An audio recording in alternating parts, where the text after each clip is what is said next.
May mga bagay sa carry-on na akala mo ayos na, naka-zip na, naka-pouch na, naitabi mo na ng maayos. At sa isip mo, okay na ito, handa na ako. Pero pagdating sa airport, doon pa lang minsan nagsisimula ang abala. Hindi dahil may masama kang dala, hindi dahil may mali kang intensyon, kundi dahil may mga bagay na mukhang normal lang sa atin, pero pwede palang maging problema sa screening. At para sa maraming senior travelers, ito ang klaseng abala na gusto nating iwasan. Yung may kukunin sa bag mo, yung may ipapatapon, yung bigla kang tatabi sa gilid, yung mapapaisip ka tuloy, sandali, bakit naging problema ito? Kaya sa video na ito, isa-isahin natin ang 8 bagay sa carry-on na pwedeng magdulot ng problema sa biyahe abroad sa 2026. May ilan dito na baka akala mo okay lang, may ilan din na madalas dala ng seniors.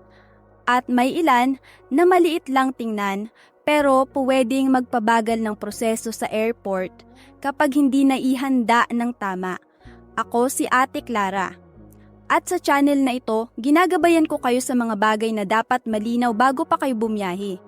Gusto ko kasi na kapag nasa airport na kayo, mas kampante kayo, mas handa, at mas iwas sa hindi kailangang stress.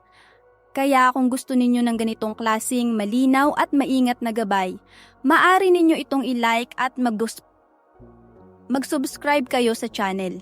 Malaking bagay ang suporta ninyo. Lalo na kung tinitingnan ninyo ako na parang anak, pamangkin, o kapamilya na gustong umalalay sa biyahe ninyo. At kung may kasama kayong senior sa pamilya, mas mabuti ring alam ninyo ito ng maaga.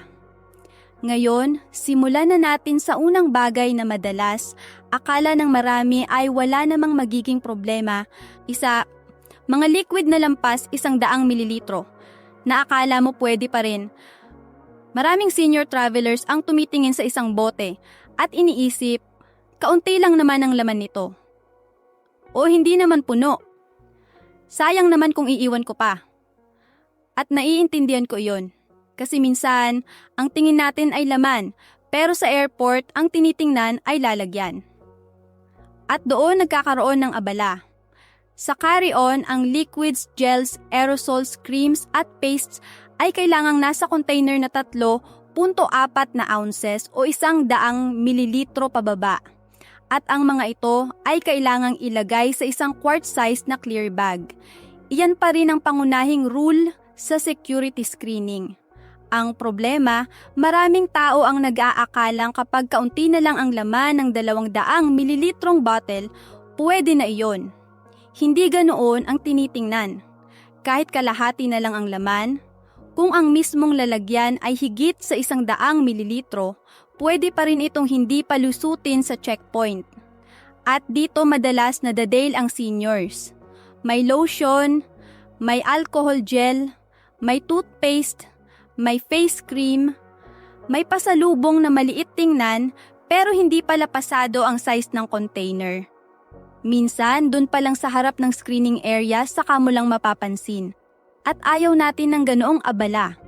Hindi dahil malaking kasalanan iyon, kundi dahil nakakagulo ng biyahe, nakakabagal, at kung minsan, nakakadagdag pa ng kaba.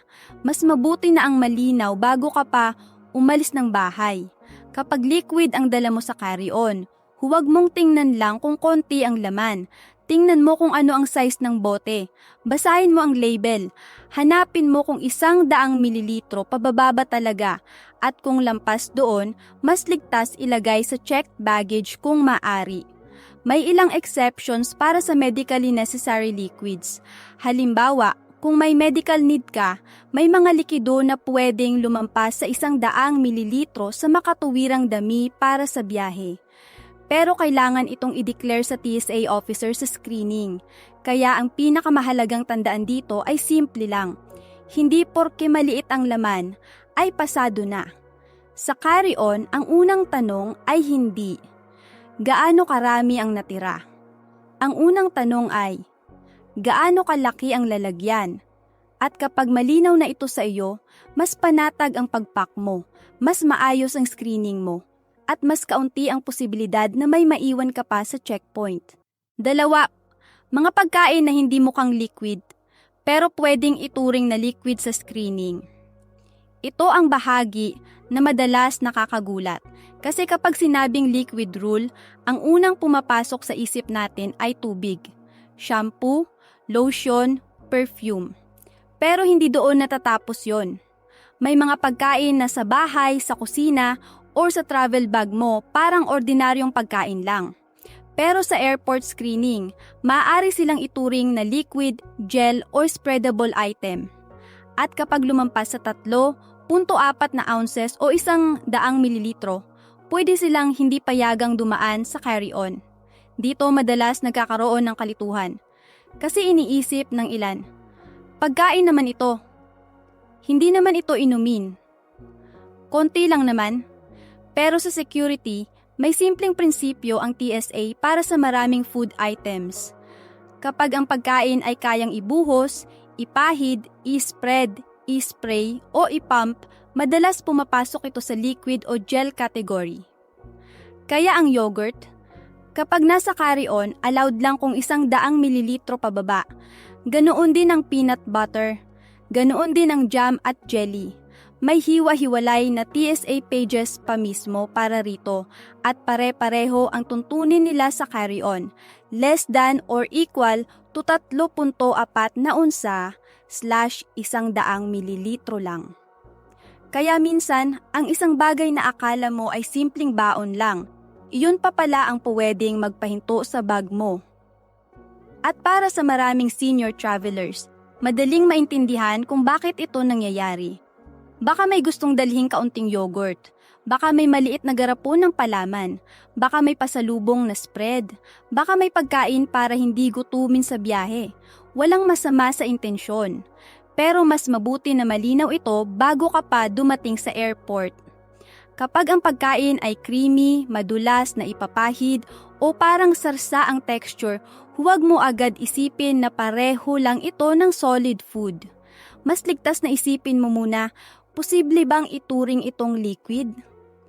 Kapag oo ang sagot, tingnan mo ang size. Kung lampas sa 100 mililitro, mas mabuting ilagay sa checked baggage kung maaari.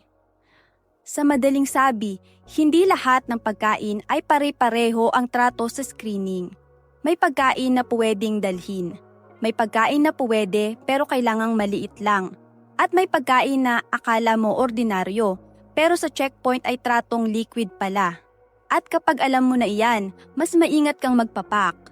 Mas kaunti ang sorpresa at mas panatag ang biyahe mo. 3, mga bagay na galing duty free pero pwede pa ring maging problema sa connecting flight. Ito ang bahagi na madalas hindi napapansin kasi kapag duty free ang binili mo, ang pakiramdam mo ay ligtas na yon. Airport na ang nagbenta, nasa sealed bag pa, may resibo pa, kaya natural lang isipin na kung dito ko naman binili, bakit magiging problema pa? Pero may sitwasyon na pwede ka pa ring maabala, lalo na kung may connecting flight ka, at dadaan ka ulit sa security screening. Dito nagiging mahalaga kung saan ka nanggaling, saan ka lilipat, at kung paano nakapack ang item mo. Ayon sa TSA, ang mga duty-free liquid gel at aerosol items na binili sa international leg ay pwedeng dalhin sa checkpoint kung nakapack sila sa secure, tamper-evident bag at may maipapakitang patunay ng pagbili. Karaniwan, kailangan ding ang purchase ay nangyari sa loob ng huling 48 oras. Pero kahit may ganitong allowance, hindi ibig sabihin na lahat ng sitwasyon ay magiging simple. Kapag nabuksan ang bag, kapag kulang ang proof of purchase o kapag ang screening setup sa transfer point ay may ibang requirement na kailangang sundin, doon nagsisimula ang abala. At para sa senior travelers, ito ang klaseng problema na hindi agad nakikita sa simula. Kasi akala mo tapos na ang usapan noong nabili mo na ang item, pero minsan hindi pa pala. Kaya mas mabuting maging maingat. Kung may duty-free kang liquid item, huwag mong basta ililipat ng lalagyan. Huwag mong bubuksan agad kung may susunod ka pang screening. Itabi mo ang resibo At huwag mong ipagpalagay na dahil galing airport shop, automatic na pasado na ito sa lahat ng checkpoint. Ang mas ligtas na mindset ay ito. Allowed ito sa ilang sitwasyon. Pero kailangan maayos pa rin ang pagkakadala. Mahalaga iyan. Kasi ayaw natin ng eksenang kampante ka na, tapos sa transfer screening dun ka palang kakabahan. At lalo na sa biyahe abroad, mas mabuti ng malinaw ang alam, sumupubok na mo kaysa doon mo palang aalamin sa harap ng pila. Ang tandaan mo rito ay simple lang. Ang duty-free item ay hindi laging automatic na walang problema. May mga pagkakataon na puwede ito. May mga pagkakataon din na kailangan itong maipakita ng tama, nakapak ng tama at may kasamang tamang patunay. At kapag alam mo yan ng maaga, mas maingat kang bibili, mas maingat kang hahawak ng resibo, at mas kaunti ang posibilidad na maaabala ka sa connecting flight. 4. Power bank at extra battery na pwedeng masita dahil sa maling dala or maling detalye. Ito ang bahagi na maraming travelers ang hindi agad tinitingnan. Kasi kapag power bank ang usapan, ang madalas lang nating iniisip ay, may charge ba ito? O sapat ba ito sa biyahe? Pero sa airport, may isa pang tanong. Paano ito dinala? At pasok ba ito sa tamang limit? Dito nagkakaroon ng problema. Ayon sa TSA at FAA, ang spare lithium batteries kasama ang power banks ay carry-on only. Hindi sila dapat ilagay sa checked baggage. Ibig sabihin, kapag ang power bank mo ay basta mo lang isinama sa check-in bag, pwede kang masita at pwede rin kailanganin itong alisin. May isa pang detalye na mahalagang tandaan. Para sa karamihan ng ordinaryong personal devices, ang karaniwang limit para sa lithium-ion battery ay hanggang 100 watt-hours. May ilang mas malalaking battery na 100 at isa hanggang 160 watt-hours. Pero iyon ay karaniwang nangangailangan ng airline approval at limitado rin ang dami. Ang higit sa 160 watt-hour ay hindi pinapayagan sa passenger aircraft. Kaya hindi sapat na alam mo lang na malakas ang power bank mo. Mas mabuti na tingnan mo rin kung malinaw ang rating nito. At para sa extra batteries, mahalaga rin na protektado ang terminals at hindi sila basta-basta magkakadikit sa bag. Sinasabi ng FAA na dapat silang protektado laban sa short circuit at pinsala. Kaya kung may dala kang extra battery, huwag mo lang ihagis sa bulsa ng bag na may barya, susi o iba pang metal. Mas mabuti na nasa sariling case, sariling pouch o maayos na protektado. Ang gusto nating iwasan dito ay hindi lang delay. Gusto rin nating iwasan ang sitwasyong doon mo palang aalamin na mali pala ang lagay ng power bank o battery mo. Kaya ang pinakamalinaw na tandaan ay ito. Ang power bank at spare battery ay hindi basta electronics lang. May sarili silang rules. Carry-on sila, may size limit sila, at kailangan silang dalhin ng maayos at ligtas. Kapag malinaw ito sa iyo, mas madali kang mag-pack at mas kaunti ang posibilidad na maabala ka sa screening. 5. Gamot na dala mo nga pero pwedeng magkaproblema dahil sa paraan ng pagpapak. Ito ang bahagi na napakahalaga, lalo na sa seniors. Kasi maraming senior travelers ang may maintenance medicine. May iniinom sa umaga, may iniinom sa gabi, may hindi pwedeng makalimutan, may hindi pwedeng madelay. At dahil sanay ka na rito sa bahay, minsan ang iniisip mo ay simple lang. Basta madala ko ang gamot ko, okay na. Pero sa biyahe, hindi lang pagdadala ang mahalaga. Mahalaga rin kung paano mo ito inihanda. Ayon sa TSA, pwedeng dalhin ang gamot sa carry-on.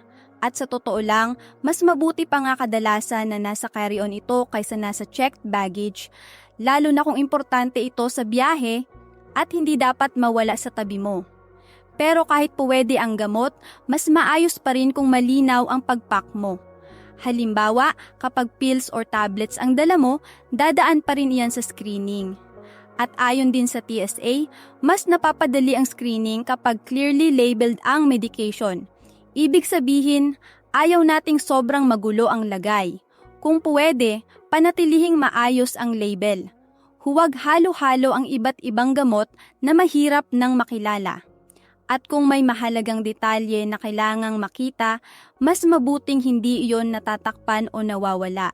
Hindi ito para takutin ka. Hindi rin ibig sabihin na bawal na agad kapag hindi perpekto ang lagay. Ang punto lang ay ito. Kapag mas malinaw ang ayos ng gamot mo, mas madali rin itong ipakita kung sakaling may tanong sa screening. At gusto kong sabihin ito rito. Dahil alam ko na marami sa inyo ang may sariling sistema sa gamot. May ilan sa inyo na naglalagay sa organizer. May ilan na hiwa-hiwalay ang lalagyan. May ilan din na may kasamang vitamins at supplements. Kaya gusto ko ring marinig kayo. I-comment ninyo kung saan kayo nanonood at ilang taon na kayo. Gusto ko talagang malaman kung nasaan ang mga senior travelers natin. At kung may tanong kayo tungkol sa gamot, carry-on o airport screening, huwag kayong mahiyang mag-comment. Binabasa ko ang mga iyan. At isa-isa ko rin yang sasagutin hanggat kaya ko. Mahalaga sa akin na ang channel na ito ay maging lugar kung saan mas kampante kayong magtanong. Lalo na sa mga bagay na ayaw ninyong hulaan na ilang muli yung lala na lang bago ang biyahe. Kaya sa gamot, ang tandaan natin ay simple. Hindi sapat na dala mo lang siya. Mas mabuti na dala mo siya ng maayos, malinaw at handa sakaling kailangan itong silipin sa screening. 6. Liquid medicine, insulin at medical items na dapat masanda ang senior travelers. Ito ang bahagi na mas mabuting pinag-iingatan, lalo na kung ang dala mo ay hindi lang ordinaryong tablets. Kapag may liquid medicine, insulin, syringes, glucose testing supplies, o iba pang medical items, mas mahalaga na handa ka bago ka pa umalis. Hindi dahil awal agad ang mga ito, kundi dahil espesyal ang trato sa kanila. Ayon sa TSA, ang medically necessary liquids ay pwedeng dalhin sa carry-on kahit lumampas sa 3.4 na onsa o 100 mililitro, basta reasonable quantity para sa biyahe at i-declare mo ito sa TSA officer sa screening. Iyan ang mahalagang kaibahan. Sa ordinaryong liquid items, mahigpit ang 100 mililitro rule. Pero sa mga liquid na talagang kailangan para sa kalusugan mo, may allowance. Kaya kung may liquid medicine ka, huwag kang basta kabahan agad. Ang mas mahalaga ay alam mo kung paano ito dalhin at paano ito sasabihin sa checkpoint. Ganoon din sa insulin supplies. Sinasabi rin ng TSA na pwedeng dalhin ang insulin at related supplies pero ipaalam mo sa officer na dala mo ang mga ito. May mga item na papayagan pero maaaring dumaan sa hiwalay o mas maingat na screening. At para sa maraming seniors, ito ang mas mahalagang tandaan. Huwag hintayin na tanungin ka pa bago mo sabihin. Kung alam mong may medical item ka, mas mabuting handa ka na. Halimbawa, maaari mong ilagay sa isang malinaw at maayos na bahagi ng bag ang mga kailangan mo. Para kapag oras na ng screening, hindi ka na naghahanap ng matagal. At kung may gamit kang kailangang manatiling malamig, mahalaga rin yan. Ang medically necessary gel ice packs ay pinapayagan rin sa makatuwirang dami, kahit hindi na solid ang estado nila kung kailangan sila para sa medical purpose. Kung gusto mo naman ng dagdag na tulong, may TSA Cares para sa travelers na may medical condition, disability o espesyal na pangangailangan. Pwede silang kontakan bago ang biyahe para mas maayos ang screening experience. Kaya ang tandaan dito ay simple lang. Kapag medical item ang dala mo, ang tamang mindset ay hindi, baka bawal ito. Ang tamang mindset ay, paano ko ito dadalhin ng malinaw at handa? Dahil kapag handa ka, mas panatag ka, mas maayos ang kilos mo sa screening, at mas kaunti ang posibilidad na doon ka pa malilito sa mismong checkpoint. 7. Maliit na bagay sa carry-ons na madalas nakakaligtaan pero pwedeng magpahinto sa screening. Ito ang bahagi na minsan hindi talaga sinasadya. Hindi ito tulad ng power bank na alam mong dala mo. Hindi rin ito tulad ng gamot na sinadya mong ihanda.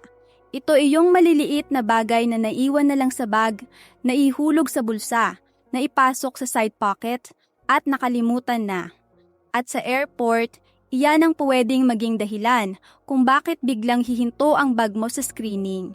Ayon sa TSA, maraming karaniwang problema sa carry-on ay nanggagaling sa sharp objects at sa ilang tools na hindi napapansin ng traveler.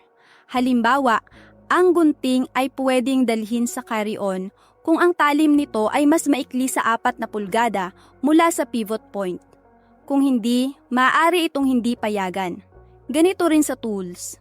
Ayon sa TSA, ang mga tools na 7 pulgada o mas maikli ay maaaring payagan sa carry-on, pero ang mahigit 7 pulgada ay dapat nasa checked baggage. At kahit sa mas maiikling tools, nasa TSA officer pa rin ang final decision sa checkpoint. Kaya isipin mo ito. Baka may maliit kang gunting na ginagamit sa gamot, damit, or travel sewing kit. Baka may maliit na screwdriver na naiwan sa organizer. Baka may pocket tool na hindi mo na naalala. Sa bahay, mukha silang simpleng gamit lang. Pero sa screening, pwede silang maging dahilan ng dagdag na tingin sa bag mo. At para sa maraming senior travelers, ito ang klase ng abala na madaling iwasan kung na-check lang ng mas maaga. Kaya bago ka umalis ng bahay, silipin mo hindi lang ang main compartment. Tingnan mo rin ang maliliit na bulsa, ang zipper sa gilid, ang organizer pouch, at pati ang bag na minsan ay matagal mo nang ginagamit sa biyahe. Doon madalas may naiiwan. At mas mabuti na ikaw ang makakita nito sa bahay kaysa ang officer pa ang unang makapansin sa checkpoint. Ang tandaan dito ay simple lang. Hindi lahat ng problema sa screening ay malalaki agad. Minsan, ang dahilan ng paghinto ng bag ay isang maliit na bagay lang na nakalimutan mo nang dala mo pa pala. At kapag mas maingat ka sa maliliit na iyan, mas maayos ang daloy ng screening mo. Mas kaunti ang kaba at mas panatag ang umpisa ng biyahe mo. 8. Huling carry-on check bago umalis ng bahay para iwas abala sa airport. Ito ang huling bahagi.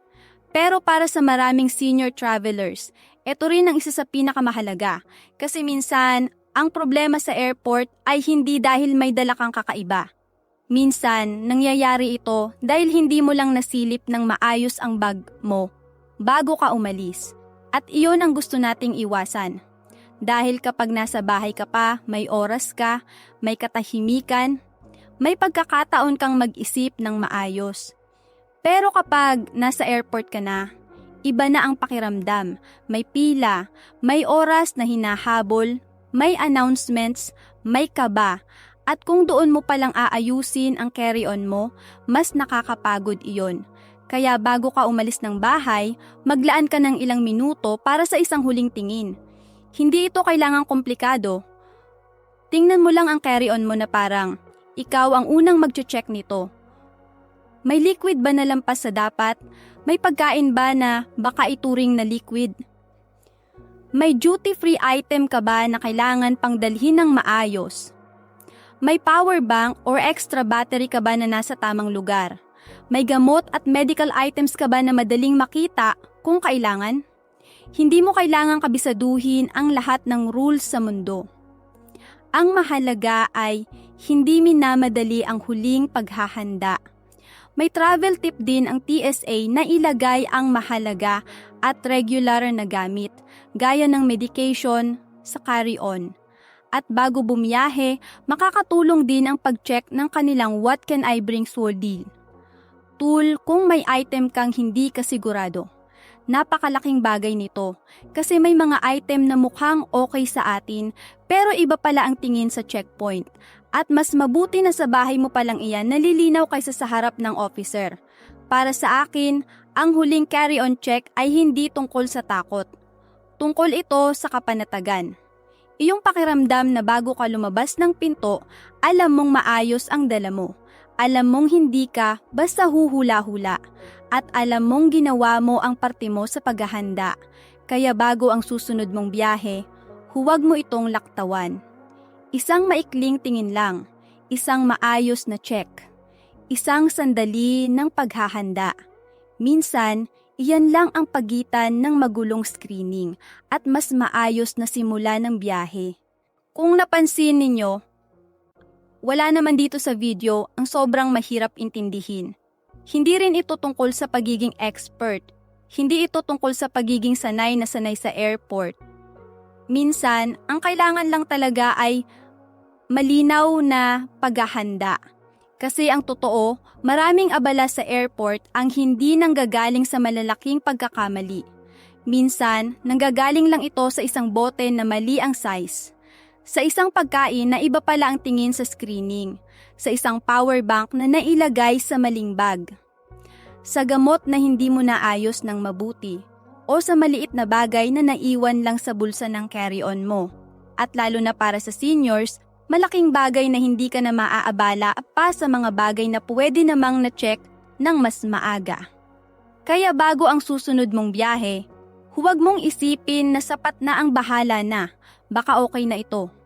Mas mabuti pa rin ang ilang minutong tahimik na paghahanda habang nasa bahay ka pa. Doon ka mas kalmado, doon ka mas malinaw mag-isip. At doon mo mas madaling makikita kung may kailangang ayusin bago ka pa makarating sa airport. At kung may senior kang kasama sa pamilya, mas mabuti rin na mapanood niya ito o may ipaliwanag mo sa kanya ang mga bagay na pwedeng magdulot ng abala sa carry-on. Kasi minsan, isang simpleng paalala mo lang ang nakakatulong na para maiwasan ng hiya, stress at hindi kailangang pagod sa screening. Kung nakatulong sa inyo ang video na ito, paki-like na rin ito, mag-subscribe din kayo sa channel, at paki-share ninyo ito sa kapamilya o kaibigan na may nalalapit na biyahe abroad. Malaking tulong ang suporta ninyo, at gusto ko ring sabihin ito ng totoo. Masaya ako kapag nandito kayo, kapag nanonood kayo, kapag nagko-comment kayo, at kapag tumutulong kayo na makarating ang malinaw na gabay sa mas marami pang senior travelers. Kaya kung may tanong pa kayo, isulat lang ninyo sa comments. Binabasa ko ang mga iyan. At sinasagot ko rin isa-isa hanggat kaya ko. Ako si Ate Clara. At gusto ko na sa bawat biyahe ninyo, mas kampante kayo. Mas handa. At mas panatag ang loob. Salamat sa pagsama ninyo sa akin ngayon.